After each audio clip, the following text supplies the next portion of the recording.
Hey everybody, Nintendo Hodge here. I am finally making my tag video. I just want to say thank you to Mighty QDawg and Mrs. QDawg, Eric and Melissa, for tagging me to do my top 5 nostalgia games. I apologize for taking so long to get to it. A bunch of stuff's come up. It was busy, backlog of videos, blah, blah, blah. I can't make any excuses. Anyways, the video is now here to be made, and I'm going to give you my actual top. It's kind of a larger list. It's not like a top 10 list or anything like that, but I chose multiple games under a couple of the systems, and I think basically you could say I did 6 games in total, but from 6 categories. Anyways, you'll understand as I go through. So as Eric said in his video, one of the big things for me for nostalgia is the music. I could be walking around, I could be watching TV, I could be at work, and then if I hear that tune from that game, it'll just bring me back to when I was playing it. So, like, just listen to this. See, to me, that's nostalgia there. That brings me back to the first system I ever played, the Atari 2600. And for those of you that don't know that sound, that's Frogger. So that's kind of where I'm going with my first pick for my nostalgia. It's kind of like the Atari 2600 in general. It was the first system to bring arcade games into your house. You want to play Berserk? You're on. Hey, where you going? The video arcade! You can't play Berserk at home. Yeah, you can. Atari! It's Berserk inside an electric maze, where robots shoot with electric rays. Take that, turkey! So look out, don't get trapped, or you might get zapped. Berserk is here from Atari. Can you beat that? And only for systems from Atari. Have you played Atari today? I got Frogger, big memories playing this game, trying to hop across the street, playing at my cousin's house, playing at my house when we finally got one. It was my cousins that first got the system, but just the sound, it's just, I don't know, I'm all about the sound. Like when I listen to music, it's about the music and not the lyrics for the most part for me. I do listen to the lyrics, but it always reflects back to the music, the sound. So Frogger's one for the 2600 that I always played. Yar's Revenge.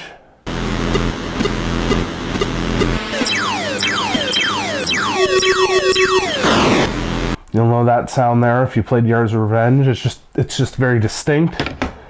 Kangaroo.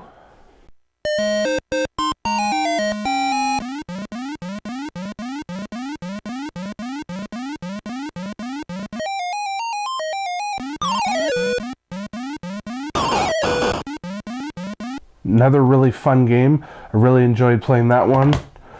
Mousetrap.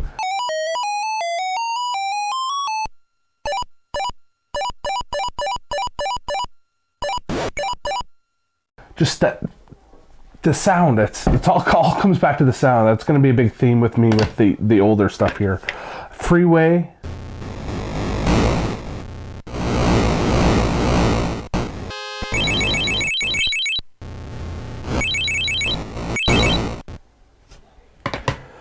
Plaque Attack.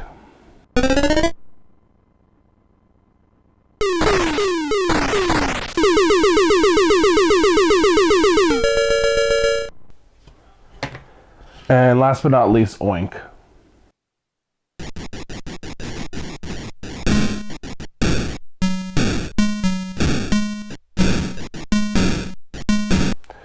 Just all those games, the audio, just take me back. This is the kind of what got me back into gaming when I was a kid, and that's my first choice. So the Atari 2600. So the next game is from the Nintendo, and again, take a listen to this, and you're gonna know, or if you're a Nintendo fan, you're gonna know that sound right away. This is the game where I would play over and over again with my cousin. And you go to sleep at night, and the song would be ingrained into your head, and just thinking about the levels and playing the game and what you can do to beat it and to do better. My cousin and I mastered this game, and this game is Bubble Bobble.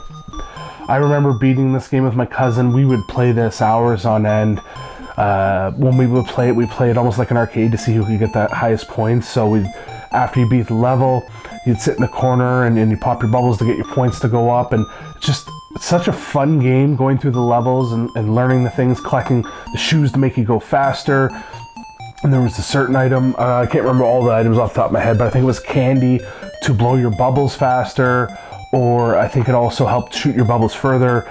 And as I got later in the game, working in conjunction to help get to the hard to reach places where the enemies are up high. I know there's the one enemies where they go back and forth and they shoot these things down at you. It's a da-ding, da-ding, da-ding. It's all about the sound. That's a theme. And you would help shoot the bubbles so the other person could jump up and kill them. It's just brings me back. Anytime I hear the music in this or see it, just brings me back to when my cousin and I used to play this and mastered it. And we did beat this. I don't think we ever got the good ending, but we did beat this game. So that's number 2 on my list, is Bubble Bobble from the NES. So number 3 on my list, it goes back to one of the first RPGs that I kind of fell in love with. As my name says, Nintendo Hodge. I'm a huge Nintendo fan, and it's an RPG for the Super Nintendo, and that's Super Mario RPG. If you've not played this game, you are doing yourself a dishonor. You need to play this, whether it's a pricier game, but emulate it or even get it. I'm sure it's on the Wii Shop or the Wii U Shop. Get this game and play it. I remember going over to a buddy's house and we would take turns playing it. We would want to level our people up to the fullest. We would want to find all of the hidden secret weapons that you could get and the armor that you could get. There was the one part in it where you have to collect the frog coins that you can spend in the frog shop, and they're special coins. So we would do the waterfall level over and over again to collect those coins so that we could go purchase the special items that you could only get at the frog shop. There was one point in the game, I can't remember exactly where it was, but we would, to level up, we call it bullshitting. So we would bullshit the game and do some things over and over again to help get our level up. And my buddy's sister, she was very young at the time, kind of wanted to play, and it was a really easy spot. So we explained to her, okay, go off screen, come on screen, beat these guys up, and just repeat, rinse and repeat. And she did that for us. So we would leave her for half hour at a time or an hour. We'd go do something else, come back, and she would end up getting us up a couple levels by doing that, plus getting a whole bunch of more coins that we could use. So definitely number 3 on my list, Super Mario RPG. Very fun game, fond memories. The music, not so much in this one. I mean, it does have good music. I think maybe more the sound effects in this game, and just the fact that the game like this with Nintendo and Square coming together, like, it would be so nice for them to do this again. But unfortunately, with the N64 and Square moving on to PlayStation, it never happened. So surprisingly for me, for the nostalgia, the next 3 games all actually come from the same system. And I'm kind of surprised looking at that, because thinking back, I guess maybe that was the heart of when I was in gaming, and that's why it's the N64. But it doesn't hold up like it used to me playing it now, the games. But I mean, I still play them and enjoy it. So the next one we're going to go with is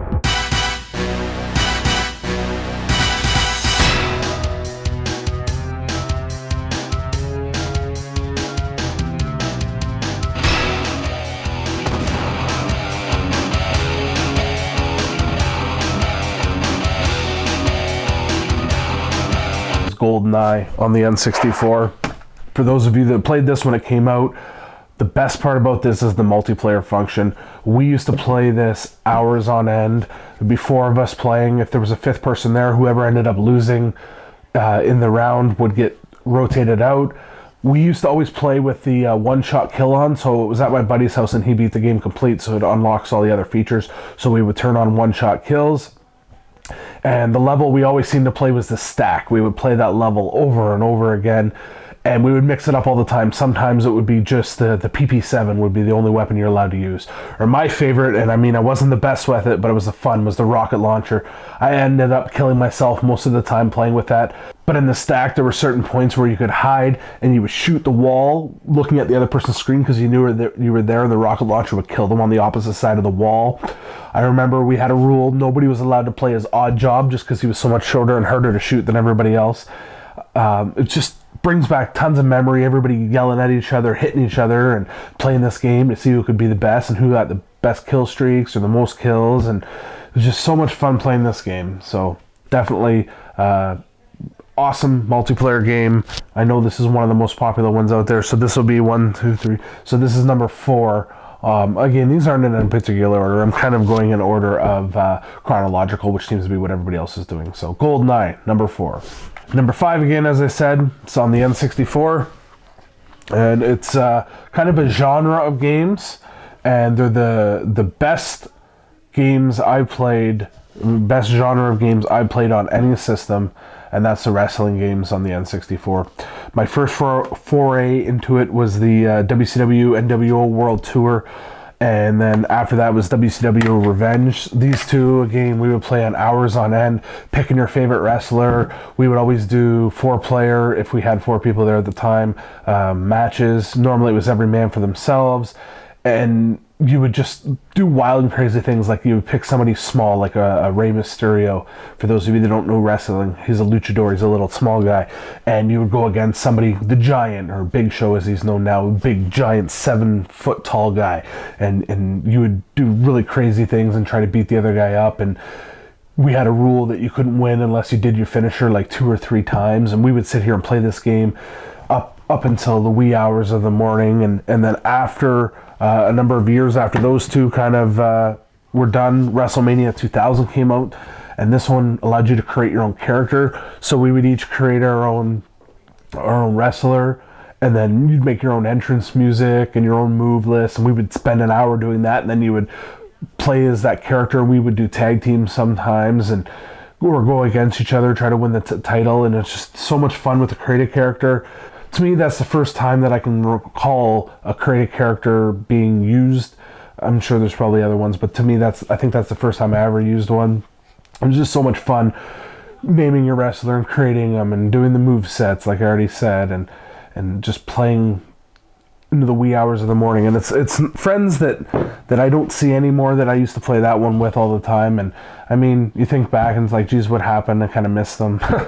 But yeah, I mean, I guess everybody moves on and you make new friends or keep some friends, but just, it's nice to think back to my buddies, John and Ryan, when we used to play this all the time. It was so much fun and just a great series. Definitely the best wrestling games I've ever played. And then the last one here used to be one of my most favoritist games. It's still, I do enjoy it. I haven't played it in a number of years. And again, it's on the N64, and it's the Ocarina of Time on the N64.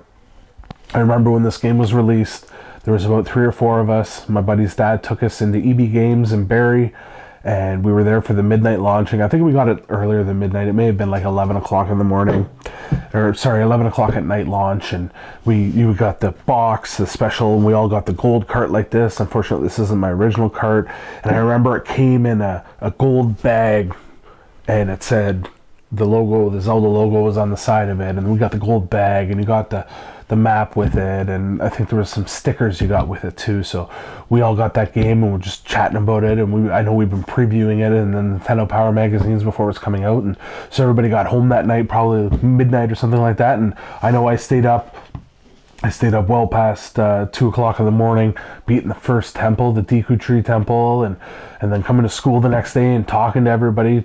How far did you make? What did you find? And just how amazing and unique this game was, open world Zelda. And I remember us all playing through it together at the same time and helping each other out and trying to find all the Skulltulas around to try to see who could outdo each other and who got the furthest. And it was just, again, takes me back to the time with those other N64 games. It was all the same group of people that we played together, and yeah, it just gets you thinking back to the games. Again, this one, back to music again. You just hear that music and the ocarina music that you would play in the game, and just it makes you think when you hear that, and brings me back to when I was playing that down in my bedroom. And I think at the time I was on like a 13-inch CRT TV. I was playing this in my bedroom, but that's where I played all my video games.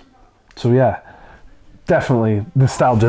I'm just so happy that I got tagged to do this. Just thinking about all these games here and just the people that I used to play them with, or how I got introduced into gaming and the music and everything. So I want to thank the QDawgs again for tagging me for doing this. Go check out their channel. If you aren't subscribed to them, you need to. They're a great part of the Cartridge Club community. I'm kind of glad they tagged me. I saw that Musty Hobbit kind of started this thing, and I was going, okay, well, hopefully somebody's going to tag me eventually. It took me a long time to get my video out, but it is up now, so it's my turn to tag some people. So I know most of the Cartridge Club community has already been tagged, so I'm going to kind of go outside of that to some other YouTube friends of mine. The first person I'm going to tag is Fraser from Party Play Gaming. I think he kind of knew this one was coming. I mentioned that I had to do a video. So Fraser, can you please do your top 5 or whatever you want? I mean, I didn't really follow the rules. I don't think there's any internet rules that you have to follow. I've had it up to here with you, rules! But Fraser from Party Play Gaming, let's see your top 5 nostalgia games. And then next, just sticking with that theme of Fraser, we'll go to Miles from Flock of Nerds. Can you do your top 5 nostalgia games? I think I already know a couple that are going to be on your list, but I'm interested to see how you round that top 5 out.